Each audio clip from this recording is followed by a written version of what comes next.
Halo teman-teman mendengar, selamat datang di podcast Starting Point. Selamat datang di episode ketiga. Nah, di episode sebelumnya kita nih sudah bicara soal gaya hidup gitu ya, gaya hidup ramah lingkungan. Nah, pada episode kali ini kita akan berbicara dengan seseorang yang sangat spesial yang akan berbagi cerita soal produk-produk ramah lingkungan dan seluk-beluknya nih. Mungkin pasti penasaran banget, mungkin teman-teman penasaran, emang produk ramah lingkungan tuh seperti apa sih? Bikinnya kayak gimana sih? Nah, ini adalah episode sangat tepat buat teman-teman belajar. Nah, di episode kali ini kita sudah kedatangan Ibu Filiana Miladewi. Selamat datang Ibu, apa kabar? Sangat baik. Baik, boleh memperkenalkan diri dulu Bu kepada para pendengar? Semuanya ya? Iya. Harus diperkenalkan semua gitu ya? Oke lah. Dari Rumijo, terus nama aku adalah Filiana. Aku bagian produksi lah di sana. Dan bagian pelaksana juga apalagi ya, banyak banget sih. Jadi aku juga bingung. Yang pasti anakku 4. Terus aku pecinta binatang. Jadi hati-hati dengan binatang Anda. Nanti diambil. Enggak, aku cintai. Oke. Terus aku suka menanam. Ya banyak sih hobinya ya. Suka menjahit dan jadi jarang waras. Oke. Nah, ini menarik nih, menarik. Kalau waras itu aku tidak akan kreatif. Ini udah pertanda. Kira-kira apa nih yang maksud tidak waras terus berujung kepada kekreatifan tuh apa ini maksud oleh Bu Fili ini? Nah, mungkin kita langsung masuk aja nih Bu ke pertanyaan pertama. Nah, Bu Fili ini kan tadi bilang ada di bagian produksi dari Rumijo. Jadi di Rumijo ini teman-teman kalau pengen tahu, jadi di Rumijo ini memproduksi barang-barang ramah lingkungan. Jadi kayak sabun, terus habis itu apa Bu? Dupa, terus apa lagi? Tadi udah nyebutin dong. Apalagi ini sekalian promosi. Aku kok jadi lupa ya. Jadi ada sabun. Itu sabun itu juga ada 2 jenis kan. Ada sabun untuk badan, ada sabun untuk cuci baju. Oh, ada 3 ternyata, aku salah. Ada sabun untuk cuci piring.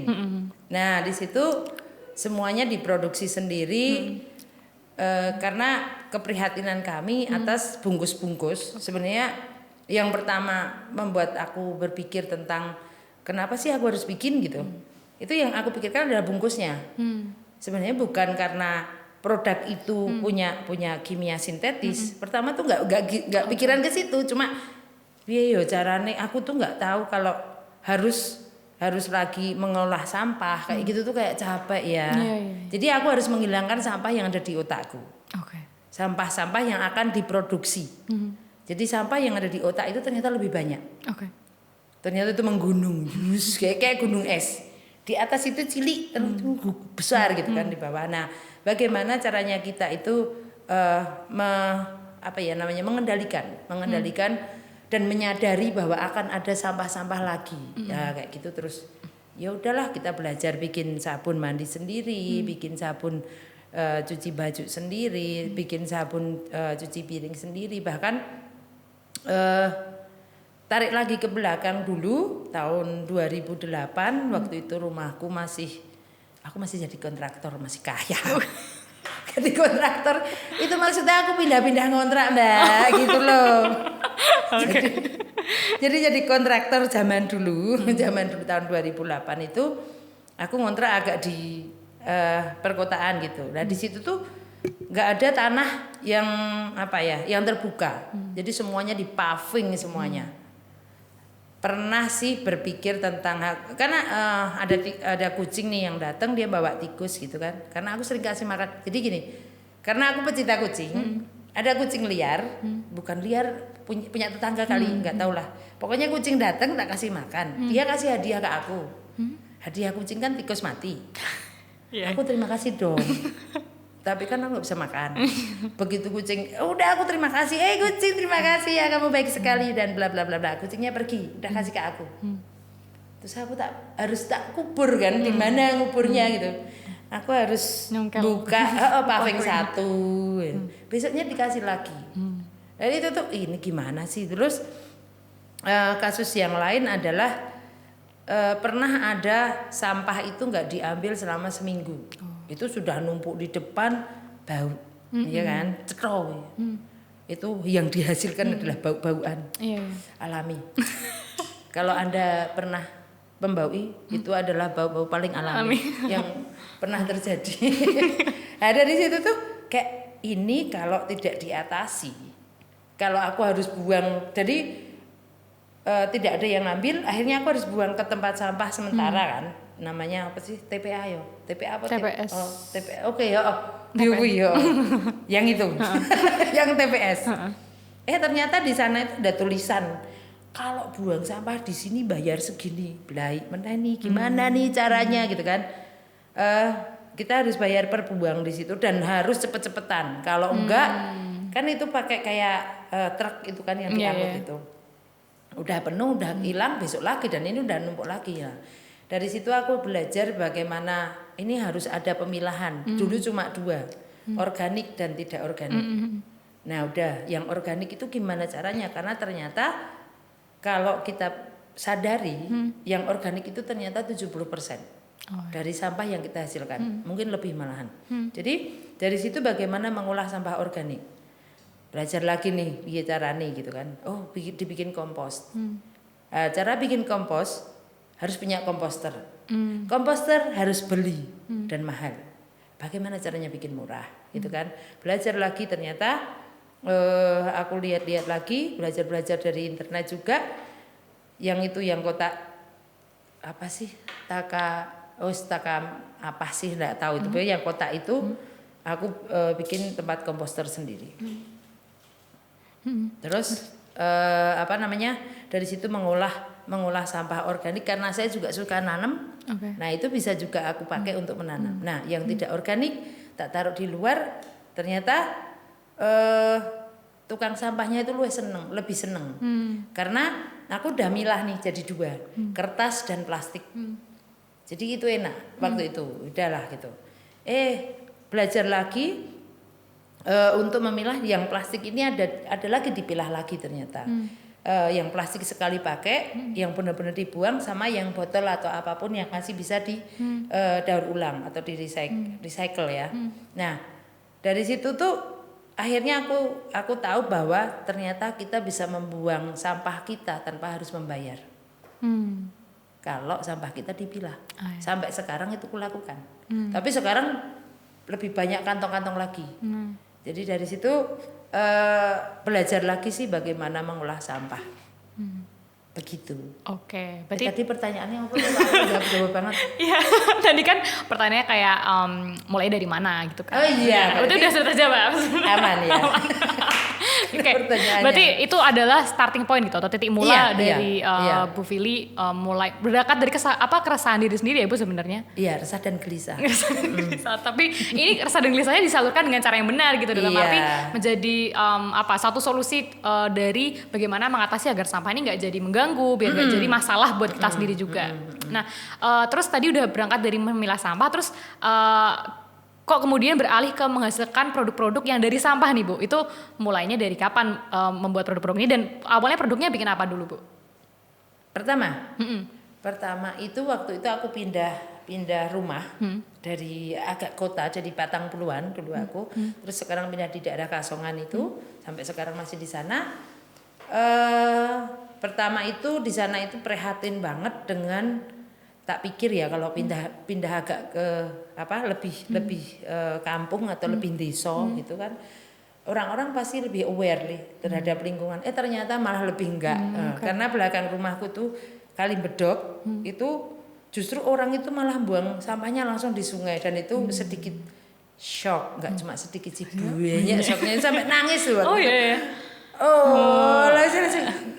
Kita mau ngasih tahu kita orang baru di situ nggak bisa kita kasih tahu.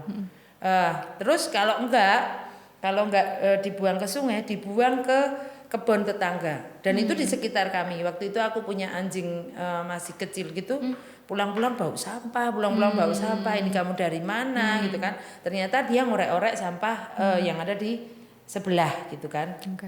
Yang sekarang sekalian kami sewa untuk homestay. Dulu itu tempat pembuangan sampah, cukup besar, lumayan dan cukup berbau. Terus dari situ aku masuk ke kumpulan PKK, kumpulan PKK, benar kalau di kampung ya kita harus ikut kumpul rute tetangga. Di situ aku mengusulkan untuk membuat bank sampah. Itu pertentangannya langsung jebret, aku nggak mau bikin bank sampah, aku nggak mau. Jadi orang berpikir bahwa bank sampah itu semua sampah dikumpulkan satu tempat, terus menggunung, siapa yang ngurus? Oh, pikiran mereka kayak gitu. Padahal kan enggak ya, kita harus membuat bank sampah itu dengan cara yang cantik, ya kan? Aku jelaskan bahwa bank sampah itu tidak harus seperti itu. Aku punya temen yang dia pengepul sampah. Dan teman-teman di sini punya tempat yaitu pendopo di mana itu tempat berkumpul. Terus ibu-ibu itu milah sampah dulu. Dari milah sampah itu nanti ketemu di situ, ketemu dengan pengepul langsung. Nah, dari pengepul langsung terjadilah transaksi. Ya udah kayak gitu, itu namanya bank sampah. Dan tidak harus modal besar. Ya modalnya memang modal apa? Itu pun pengepulnya tak suruh bawa timbangan sendiri, dulu nggak punya timbangan. Dan dari itu juga akhirnya membuat kas untuk si PKK itu karena dari penjualan itu 10% tak ambil untuk operasional, jadi benar-benar tidak bermodal gitu. Nyambung nggak? Terus tadi dari bank sampah berarti terus apa Bu? Habis itu langsung bikin produk kah atau bagaimana? Enggak, dari bank sampah waktu itu sempat bikin produk yaitu kayak dompet yang dari bungkus-bungkus mie instan. Dulu zaman kayak gitu sih Bu. Iya, tapi dan itu sempat juga karena aku tour operator. Jadi tamu-tamuku sempat tak kasih souvenir yang itu, tapi tak pikir juga ini kayaknya bukan solusi deh. Oke. Sempat juga bikin DIY setiap hari Sabtu kayak bikin botol minuman air mineral buat apa kayak gitu, sempat juga kepikir. Tapi ini bukan ini solusinya. Jadi masih belum apa? Kayak masih belum ketemu ini bukan. Tapi memang harus kita lakukan karena itu proses. Terus akhirnya ada satu teman dari Iran itu datang, dia dari traveling di Bali, dia bilang, Filiana, aku tahu kamu tuh bingung tentang sampah dan aku lihat kamu masih membakar sampah plastik. Waktu itu aku masih membakar sampah plastik yang tidak bisa diapa-apain lagi. Tapi yang lain kan masih bisa di recycling atau recycle.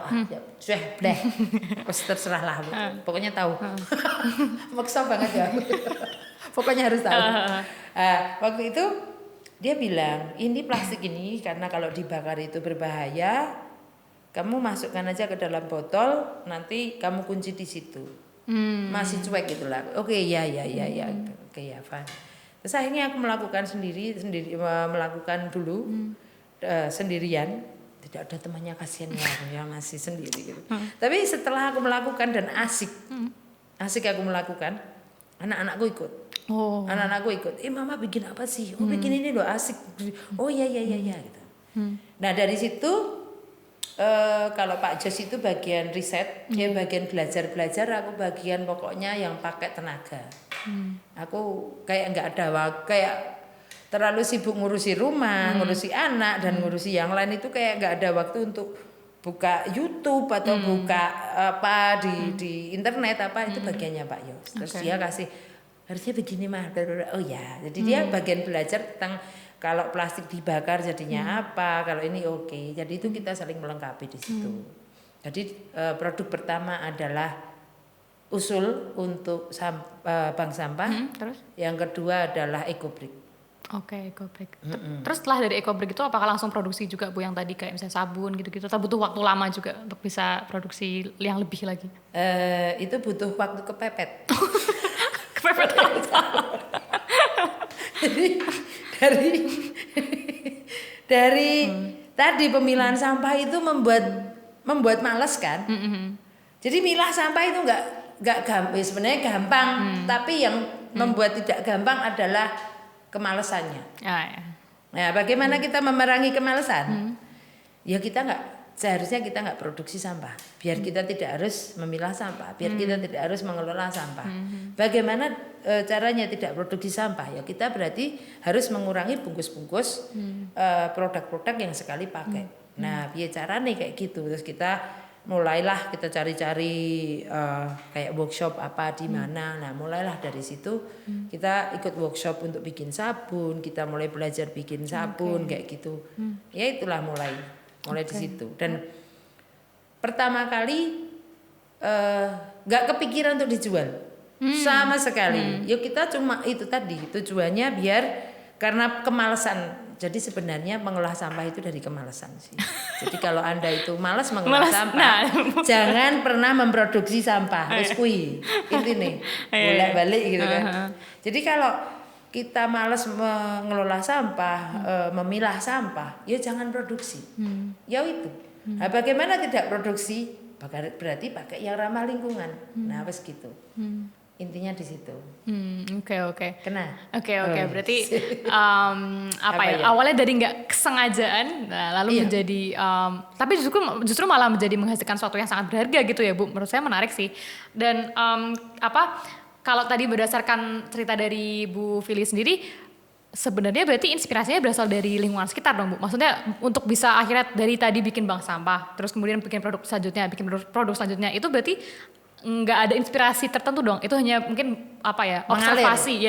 Jadi gini, kenapa Rumijo jadi seperti sekarang, kenapa aku punya lifestyle seperti sekarang, itu tidak serta-merta mak bedunduk, mak cemplung gitu juga enggak. Jadi dari pertama itu kan balik lagi ke pertama bahwa banyak banget plastik resek yang ada di rumah, males, ya itu tadi dari kemalasan sebenarnya, intinya kemalasan, males ngopeni gitu loh.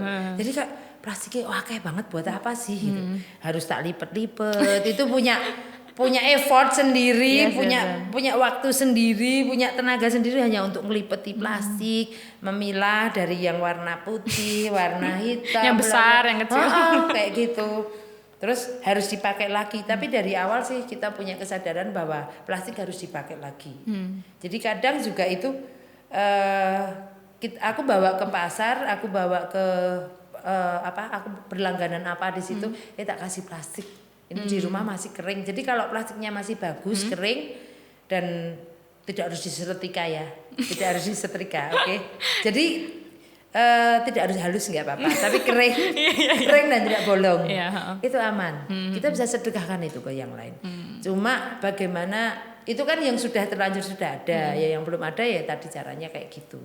Jadi dari awal memang plastik resek dulu yang kami hindari. Terus akhirnya karena aku juga suka menjahit, yaitu aku produksi shopping bag sendiri. Karena waktu itu kenapa aku produksi sendiri, lagi-lagi malas membawa yang gede-gede. Jadi kayak ribet banget, ini mau bawa mau bawa shopping bag 5 aja itu harus ditekuk-tekuk, harus ditaleni gitu kan, malas toh. Terus ternyata ada loh yang bisa dilipet, itu aku harus meditasi selama 7 hari 7 malam, berpuasa 40 di atas pohon nang wit pring. Jadi kayak gitu. Jadi aku baru menghasilkan yang akhirnya pertama itu yang tadi ada eco brick, terus ada shopping bag, Fili bag, pokoknya semuanya itu tak kasih nama Fili deh biar tahu bahwa yang Fili. Aduh ya sombongnya gitu kan. Trademark gitu, copyright ya.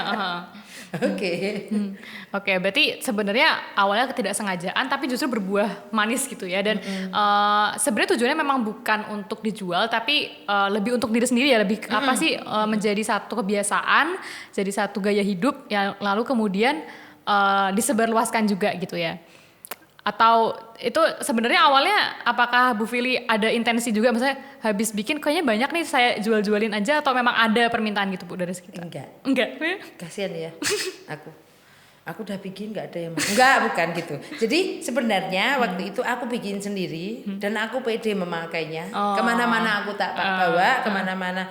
Aku nggak kepikiran untuk show off ke orang lain. Ini memang lifestyleku. Terus orang baru tanya, ini beli di mana? Tanya aku dong, aku yang bikin gitu kan. Terus balik lagi bahwa tamu-tamuku akhirnya aku tawari dan mereka mau sih. Ya akhirnya terjadi transaksi. Dan itu menyenangkan karena dapat uang. Iya, tapi ini maksudnya contoh apa ya? contoh yang bener-beneran contoh gitu. Mungkin kita nggak bilang yang kayak pakai dong kayak gini biar ramah. Enggak, itu mungkin sama sekali nggak kepikiran kayak gitu. Malah justru karena orang lihat Bu Fili ini memakai produk-produk yang ramah lingkungan aja bermanfaat kok. Itu it's okay gitu. Maksudnya there's nothing wrong with that. Jadi orang mungkin yang kayak ternyata nggak apa-apa ya. Akhirnya jadinya terbiasa gitu ya. Dan ini mungkin jadi apa ya? Bottom line-nya gitu kalau misalnya ya yang terpenting itu adalah kita dulu makainya pede dulu ya Bu. Iya. Baru nanti ke orang lain. Emang sifat dasarku kan cuek ya. Jadi dulu sering nih aku ribut sama kan dulu belum banyak nih yang supermarket atau swalayan yang mereka free plastik gitu kan. Dulu tuh harus kayak plastik itu kayak sesuatu yang penting dan sangat harus dihabiskan gitu kan. Dulu sering banget aku nggak mau pakai plastik. Kenapa Bu? Ini kan murah, ini gratis Bu, ini kuat ini. Nggak mau. Kenapa? Aku harus menjelaskan bahwa aku nggak di rumah kebanyakan plastik waktu itu masih kayak gitu. Terus itu di swalayan ya. Terus di di pasar. Pernah aku sampai nggak jadi membeli sesuatu gara-gara aku nggak mau pakai plastik kresek.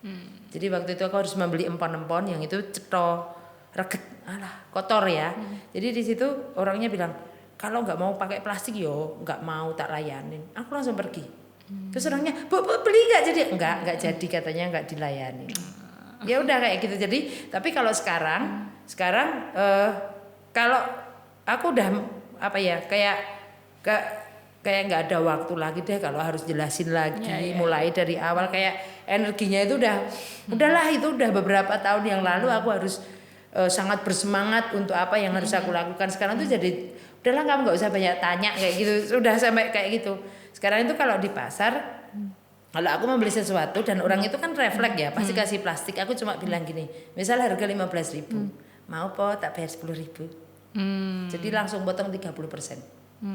Orangnya nggak mau, ya udah kalau nggak mau taruh di sini langsung. Jadi kebetulan juga kalau di pasar yang aku sering datang, pasar tradisional juga aku belinya di orang-orang itu aja. Tapi ternyata yang memperhatikan aku itu bukan cuma orang itu, orang sepasar gitu loh. Kayak ibu itu loh yang soalnya nggak pakai plastik gitu. Iya, karena cuma dua orang yang nggak pakai plastik di pasar segede itu. Aku sama namanya Ibu Sylvia. Itu dia malah ngeri lagi, dia pakai yang toples yang itu sampai banyak gitu loh. Jadi harus banyak. Jadi kayak orang pindahan gitu.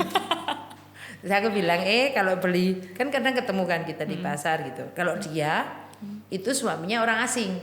Nah itu yang terjadi sama aku. Pasti orang bertanya suaminya orang asingnya. Iya dari pengasingan gitu. Pengasingan. Jadi aku harus bilang, emang kalau punya lifestyle seperti aku harus bule ya. Itu yang kadang membuat hello buka yo pikiranmu gitu. Karena orang kita itu lebih keren. Orang kita lebih keren dari bule. Kenapa saya bilang kayak gitu? Karena waktu saya punya homestay. Oke. Bentar. Kayak waktu saya punya homestay 95% tamu saya orang asing. Dan mereka ternyata tidak seperti yang orang Indonesia bayangkan pada umumnya. Jadi saya tahu banget bule itu seperti apa. Begitu. Oke. Jadi mungkin penekanannya ada kembali kepada diri sendiri gitu. Jangan kayak yang penting memang dari diri sendiri dulu. Kalau misalnya ya ini nggak ada masalah kok dengan melakukan gaya hidup seperti ini. Nanti kemudian orang lain yang akan melihat kita dan ngelihat ini hal-hal yang normal-normal aja gitu. Dan tidak harus meniru orang lain. Sip, oke.